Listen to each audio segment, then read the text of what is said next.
5 red heifers. All these elements are in place for what some Jews and Gentiles believe is the key to building the third Jewish temple. Red heifers, a crucial element for the third temple, have secretly arrived in Israel. And you know what that means? It's a strong sign that the third temple might start very soon. Can you imagine the excitement and anticipation? But hold on tight, because we're about to dive deep into this thrilling topic today. So in this video, let's uncover the mystery behind these red heifers and what they signify for the future of the third temple. The ancient Hebrew prophets foretold that in the end times, the exiled people of Israel would return to their promised land, and the temple would be reconstructed. As Ezekiel 37:28 states, "Then the nations will know that I, the Lord, make Israel holy, when my sanctuary is among them forever." These extraordinary events of the end times are now happening right before us. The prophetic return to Israel and the third temple. In the book of Amos, it is written, "I will bring back my exiled people Israel. They will rebuild the ruined cities and live in them. They will plant vineyards, drink their wine, make gardens, and eat their fruit.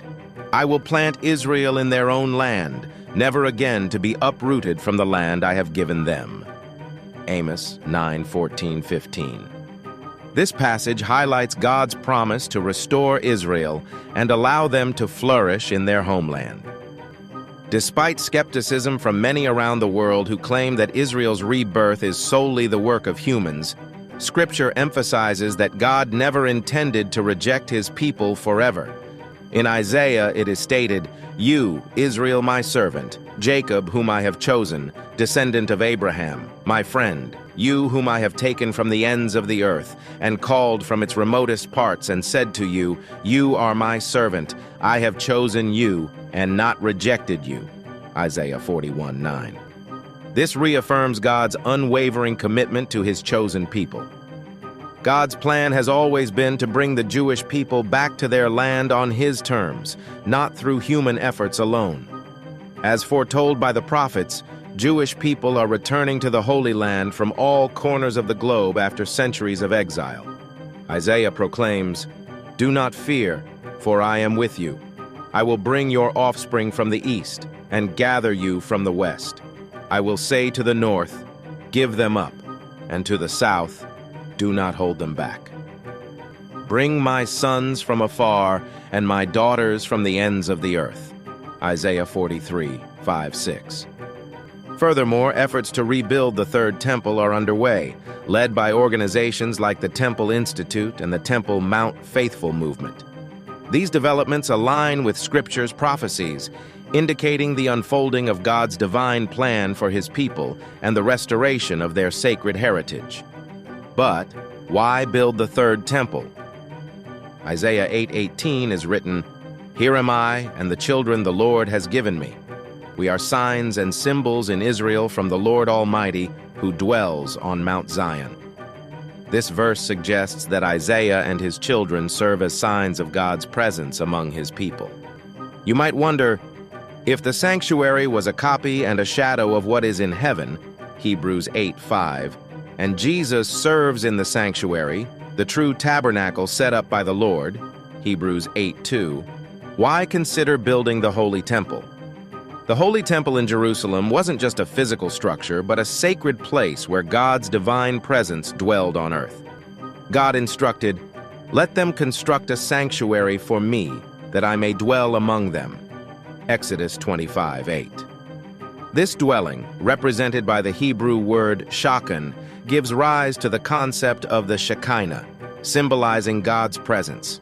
While the term Shekinah isn't found in the original Hebrew Bible, it's used in rabbinic literature and translations to describe God's divine presence. The prophet Ezekiel witnessed the departure of this divine presence from the temple, Ezekiel 10:18-19. However, he also foresaw rebuilding an eternal dwelling place for God on the Temple Mount in Jerusalem. Ezekiel described, "The glory of the Lord entered the temple through the gate facing east. I heard someone speaking to me from inside the temple.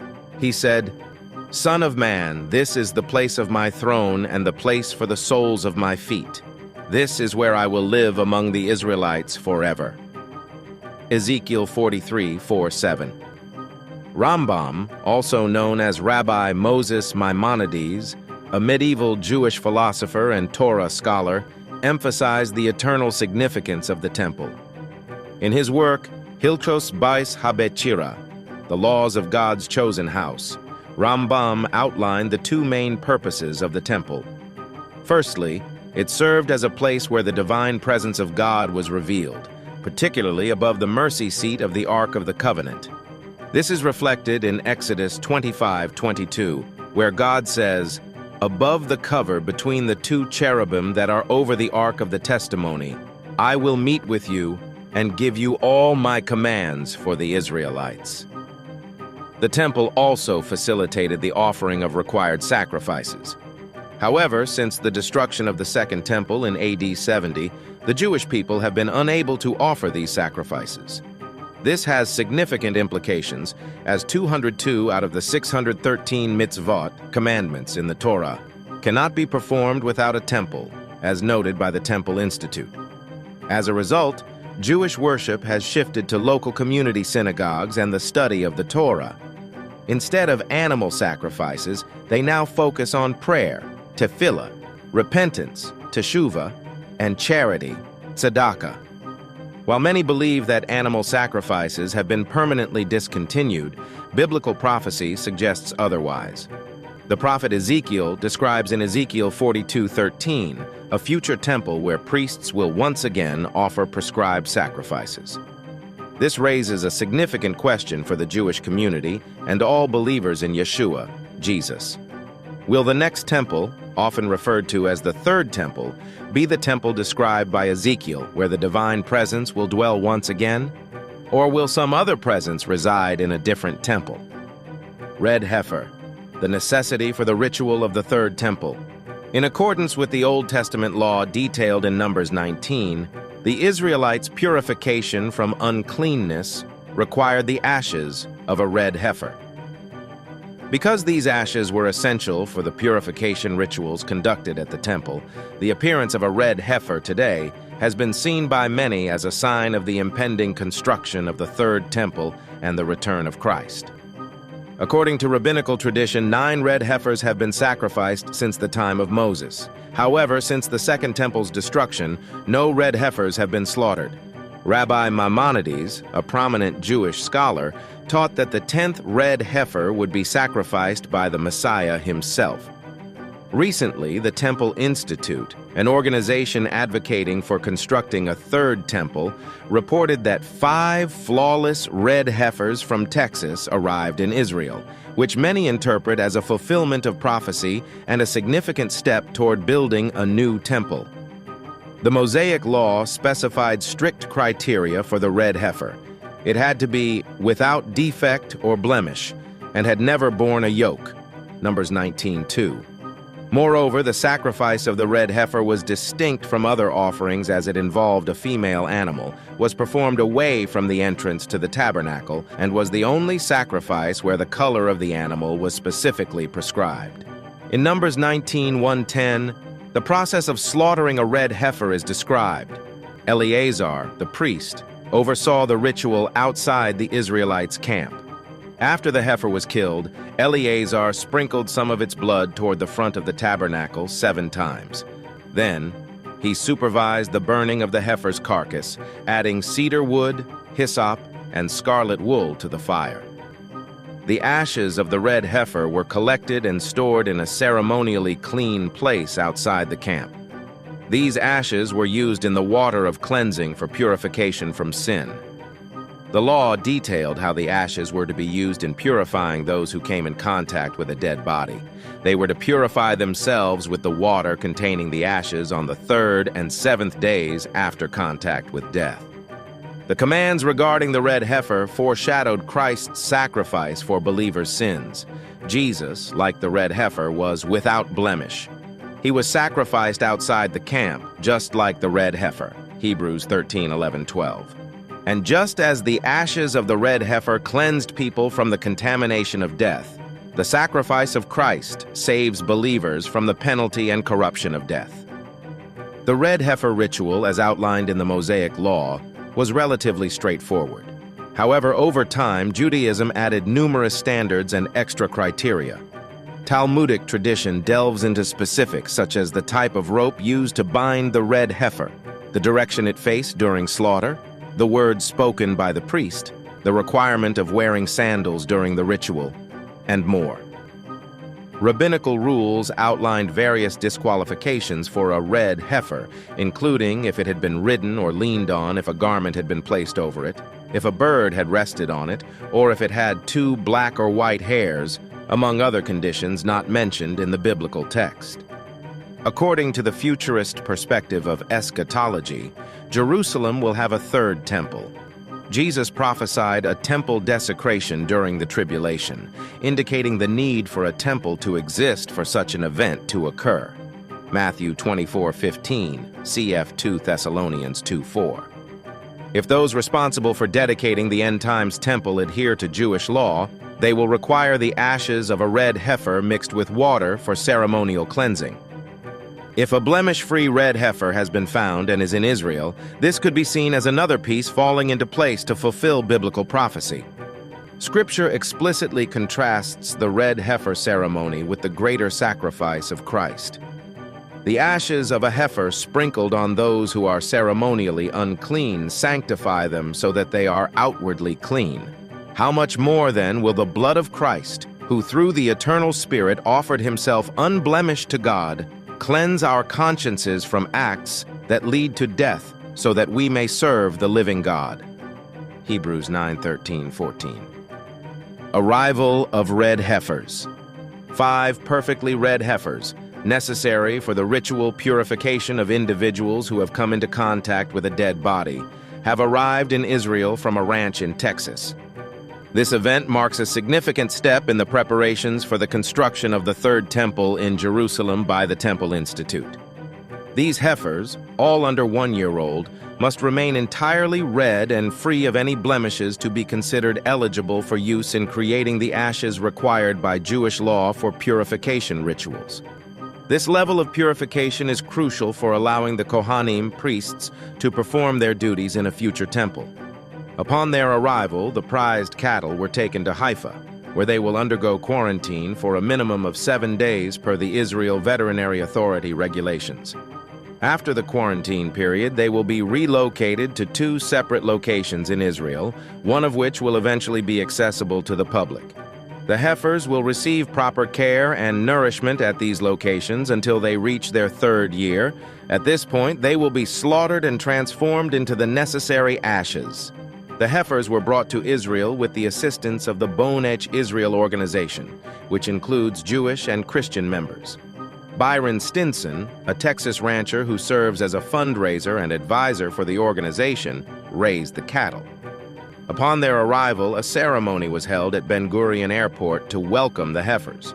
Officials from the Temple Institute, including Rabbi Chanan Kupietsky, Rabbi Zaki Mamo, Rabbi Yisrael Ariel, and Rabbi Azariah Ariel, participated in the ceremony alongside Stinson and Netanel Isaac, the Director General of the Jerusalem and Heritage Ministry. Stinson said, "I didn't set out to do this, but right now I am probably the best red heifer hunter in Texas." He expressed his commitment to fulfilling the biblical commandment and acknowledged his role in bringing the red heifers to Israel for purification. He emphasized the significance of the red heifer in building the temple, likening it to a key that unlocks its functionality. A devout Christian, Stinson felt a strong personal connection to this commandment and began breeding cattle with the specific trait required for the red heifer. Political and religious challenges to the construction of the 3rd temple. The construction of the 3rd temple encounters various challenges, both political and religious. Central to these challenges is the Temple Mount, a revered site in Jerusalem for Judaism, Christianity, and Islam. It's believed to be the original location of previous temples. However, significant Islamic structures like the Al-Aqsa Mosque and the Dome of the Rock pose a complex issue. The Temple Mount has become a focal point of tension in the Arab-Israeli conflict. Access restrictions for Palestinian Muslims and Israeli excavations nearby are contentious issues. The fate of the holy site is of great concern for Muslims, as discussions about the Third Temple involve intricate religious, political, and cultural considerations. These factors make the Temple Mount a sensitive and challenging aspect of any plans to construct the Third Temple. The Antichrist. In the prophetic writings of the Book of Daniel and the Brit Chadasha, New Testament, a rebuilt temple in the end times plays a pivotal role. Both Daniel and Yeshua, Jesus, foretell the defilement of this third temple by the anti-Messiah before the true Messiah's return. They term this spiritual contamination within the temple as the abomination of desolation, as quoted in Matthew 24:15-16, where Jesus urges understanding by saying, "The abomination that causes desolation, spoken of through the prophet Daniel, let the reader understand, then let those who are in Judea flee to the mountains." This aligns with Daniel's prophecies in Daniel 9:27, 11:31, and 12:11. Daniel's prophecy further elucidates that the Messiah will be cut off before the temple's destruction, as stated in Daniel 9:26. After the 62 weeks, the Messiah Mashiach will be cut off and have nothing, and the people of the prince-ruler, Nagid, who is to come, will destroy the city and the sanctuary. These intertwined prophecies paint a detailed picture of the events surrounding the Third Temple, the anti-Messiah, and the ultimate return of the true Messiah. This prophecy was fulfilled in AD 70 when the temple was destroyed, merely 40 years after Yeshua HaMashiach, Jesus the Messiah, was executed on the cross. Through an extensive examination of various end-time scriptures, it is believed that the prince or ruler, Nagid, the anti-Messiah, will emerge exactly as Daniel describes. Daniel specifies that this figure will establish a covenant of peace for 1 week, typically interpreted as 7 years, yet he will break this covenant midway. In Daniel 9:27, it is written, "And he, the prince, will make," some translations say, confirm a firm covenant with the many for 1 week. But in the middle of the week, he will put a stop to sacrifice and grain offering. And on the wing of abominations will come one who makes desolate, some interpretations say, set up an idol on the wing or precipice of the temple, even until a complete destruction, one that is decreed, is poured out on the one who makes desolate. This aligns with Matthew 24:15 and 2 Thessalonians 2:4. Moreover, the anti-Messiah will audaciously declare himself to be God, as stated in 2 Thessalonians 2:4. He, the man of lawlessness, will oppose and will exalt himself over everything that is called God or is worshipped, so that he sets himself up in God's temple, proclaiming himself to be God. These prophecies provide intricate insights into the character and actions of the anti-Messiah in the end times.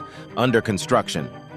2 prominent Jewish organizations, the Temple Institute and the Temple Mount and Eretz Yisrael Faithful Movement, lead the preparations for the construction of the Third Temple and the restoration of sacrificial worship. Alongside these, other groups have their own initiatives.